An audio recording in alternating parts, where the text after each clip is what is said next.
The fastest horse in town. At Cayuga Street, Laura turned left and passed directly in front of the Todd house. Men were still posted there, near the front and rear entrances. Joel had the window to the right of the porch wide open and was leaning out so far that he was in danger of falling into the bed of zinnias below. His hair was tousled by the wind, and his eyes were snapping with excitement. Although Laura was only a few feet from him, he seemed to pay no attention to her. His eyes were on the crowd up the street. Thus ignored, Laura hurried by with burning cheeks. She wished she knew why he had failed to greet her. Was it because he didn't want the guard at the front door to know they were acquainted? Or couldn't he forgive her for her southern sympathies? Perhaps, she thought sadly, they would never again be friends. Across the street, on the southeast corner of Cayuga and 5th Streets, stood the Presbyterian Church. It was built of stone and was quite imposing with its bell tower and its front portico with 4 graceful columns. The 2 large front doors at either end of the porch were closed, and several men stood before them, holding off the crowd that filled the lawn and overflowed onto the road in front of the building. "Set him free!" shouted a man. At once the call was repeated by many voices. "Set him free!" Again, Laura was torn by conflicting emotions. All these people were concerned over one black man. They had stopped whatever they were doing to come look at him and try to keep him from being sent back down south. Yesterday, she couldn't have understood this, but now she knew Martin, and that made all the difference in the world.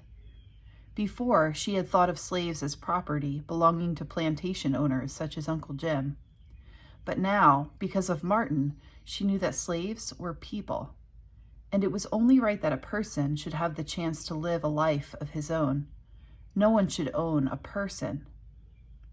At the right of the church, 2 boys were taking turns, boosting each other up so they could see into a small window that was an inch or 2 ajar.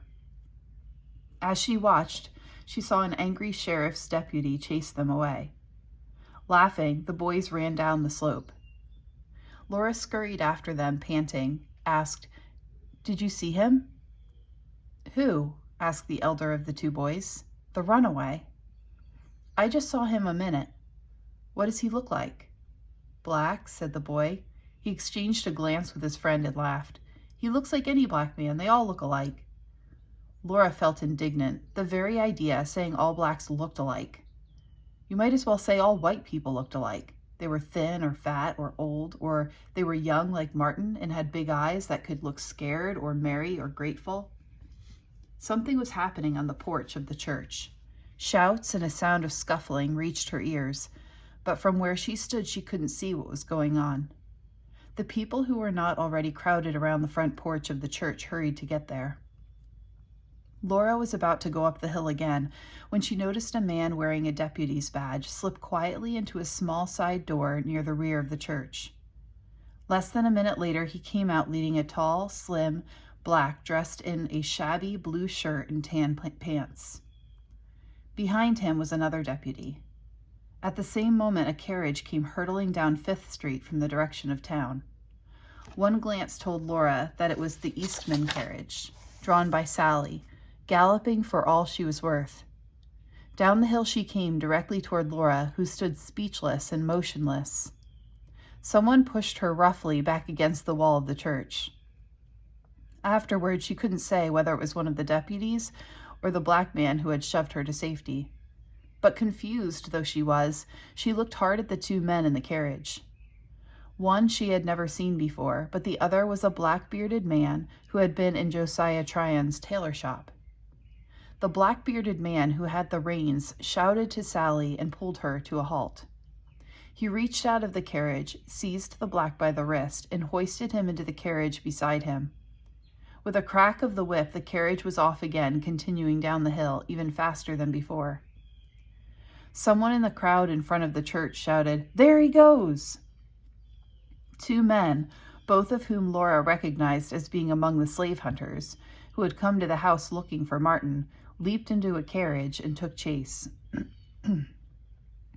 Laura doubted that they could catch up, for the first carriage had a long head start, and Sally, as Bert had said, was the fastest horse in town.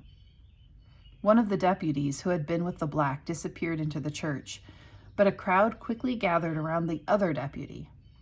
Laura, with her back against the rough stone wall of the church, found that she couldn't leave unless she were to push her way through the horde of men.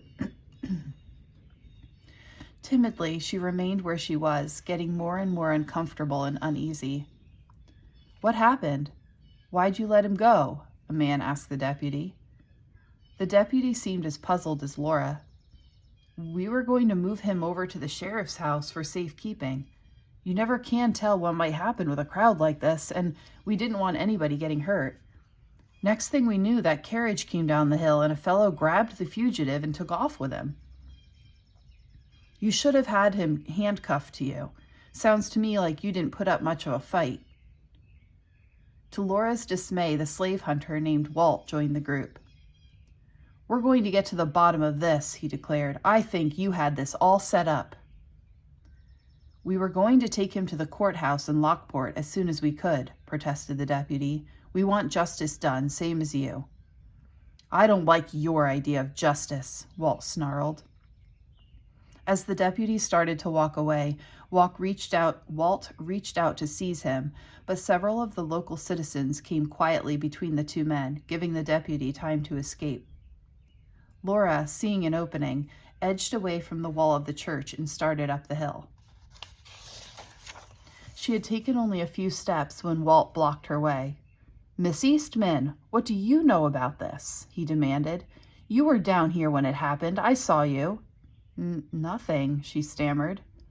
"That was your horse and carriage. I'd know it anywhere.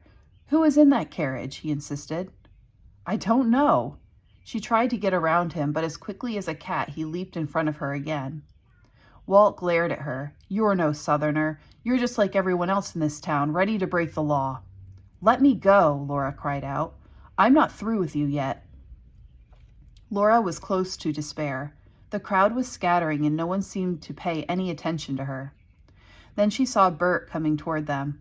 He had never looked as good to her as he did at that moment. She ducked wildly around Walt and ran to her brother. Bert growled, "You leave my sister alone." And to Laura's surprise, Walt backed away. It couldn't be that he was afraid of a tall, thin 13-year-old.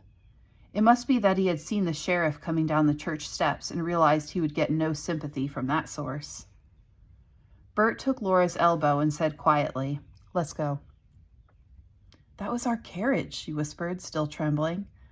"I know it." Bert sounded impatient. "And so does everyone else. Everyone in town knows Sally. Wait till Pa hears about this. We'll really be in trouble." He looked accusingly at Laura. "Why didn't you stay in the carriage?" "I wanted to see if it was Martin. I had just as much right to look as you did." Bert dropped the subject. "I wish I knew who was in that carriage." "One of the men was that fellow we saw in Mr. Tryon's shop today, the man with the black beard." "Is that so? Well," Bert looked hopeful. "I wonder." "What do you wonder?" Bert glanced around to see if anyone was near them. That man might be connected with the Underground Railroad. "Of course it was someone from the Underground," Laura said positively. "Who else would steal a fugitive away?" "Some of the slave catchers might. It's the fellow who takes a slave down south who gets the bounty."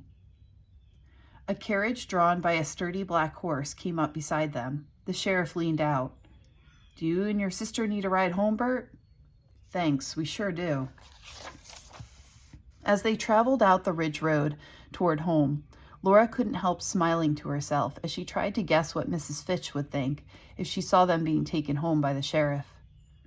When he stopped in front of the Eastman house, the sheriff said, "Don't worry about your horse and carriage. I'm sure we'll get them back for you." Laura wondered how he could be so positive.